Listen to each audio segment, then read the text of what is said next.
Hi, I'm Michael Francis Haley.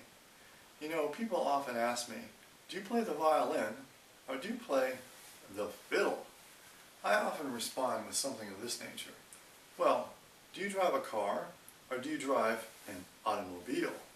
See, it's just a term, isn't it?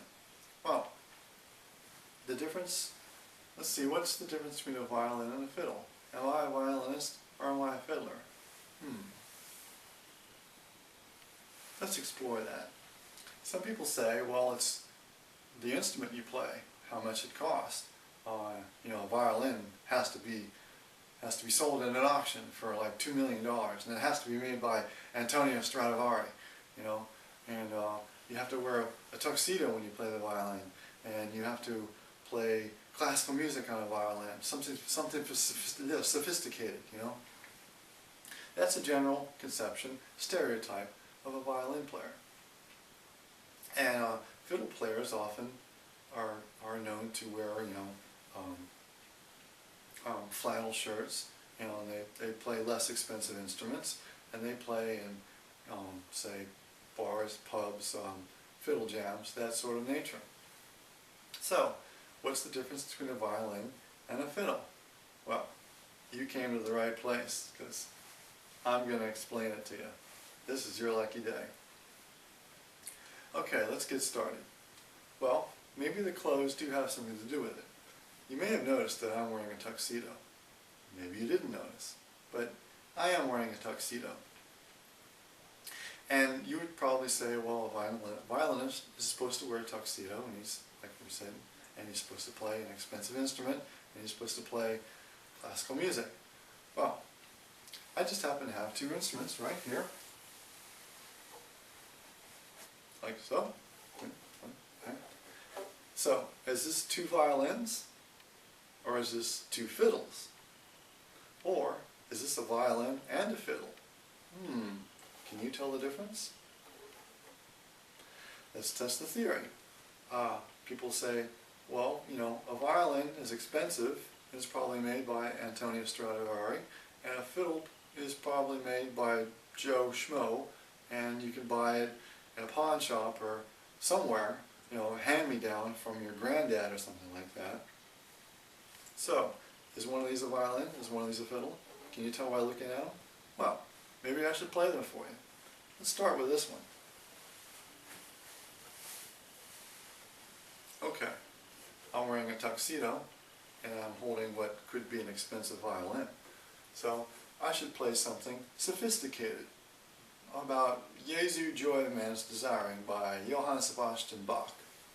It would sound something like this.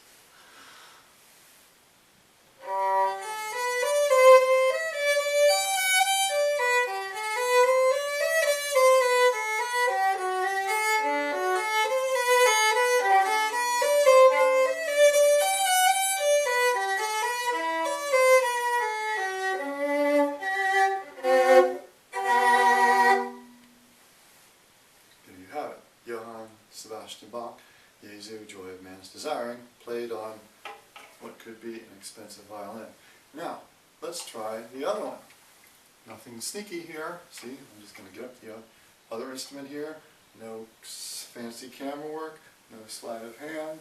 I'm just going to put the other instrument down here. See, now this is the other violin, or is it a fiddle? This is the other instrument. Is this the expensive one, or is this the cheap one? So I'm going to play the same tune for you, Johann Sebastian Bach, Jesu Joy of Man's Desiring. Here we go.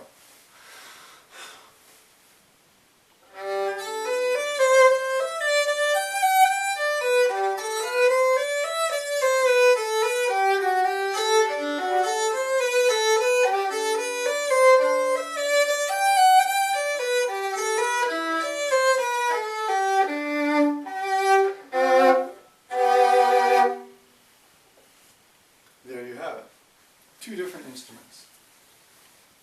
The same tune played on two different instruments. Can you guess which one is the expensive instrument and which one is the cheap fiddle? I'll give you a clue. One cost $150 and one cost $2,000. Can you guess which is which? let's test this theory some more. With some, let me play some more for you. I'm going to put this one down. Now, some people say, you know, well, the violin, you hold the violin up like this, right? And you have to have perfect posture. You have to hold the bow just right. You have to keep the elbow tucked in, and you know, you have to keep the fingers over the string, you know, like that.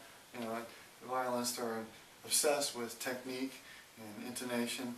Right? They say, well, a fiddle, you know, maybe you hold the fiddle down here like so, you know, and you go like, maybe like.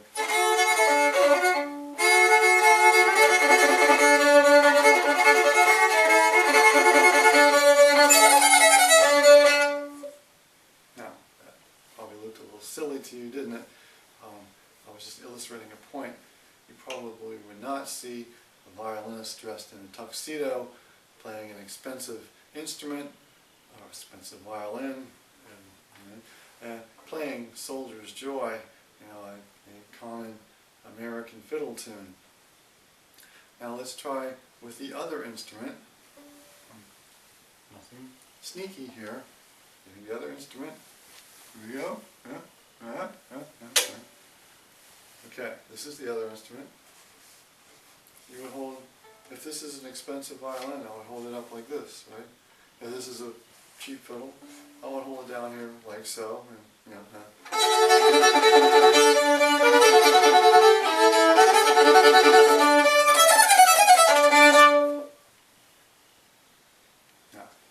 probably a little silly again.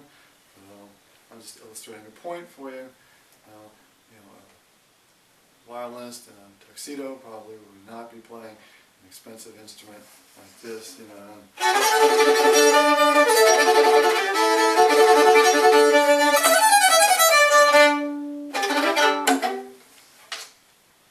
Yeah,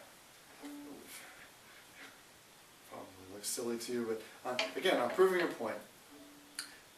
Is this a violin or is this a fiddle? Or is this a violin or is this a fiddle? Are these two violins or are these two fiddles? I don't know. We're going to figure it out. Should I tell you yet? Let's not tell you yet. Okay, I have demonstrated that you can play a fiddle tune while wearing a tuxedo. You can play a sophisticated piece of music while wearing a tuxedo. Let's try the same thing while not wearing a tuxedo. No, I'm not going to strip down naked for you. I'm going to show you something else to make a point.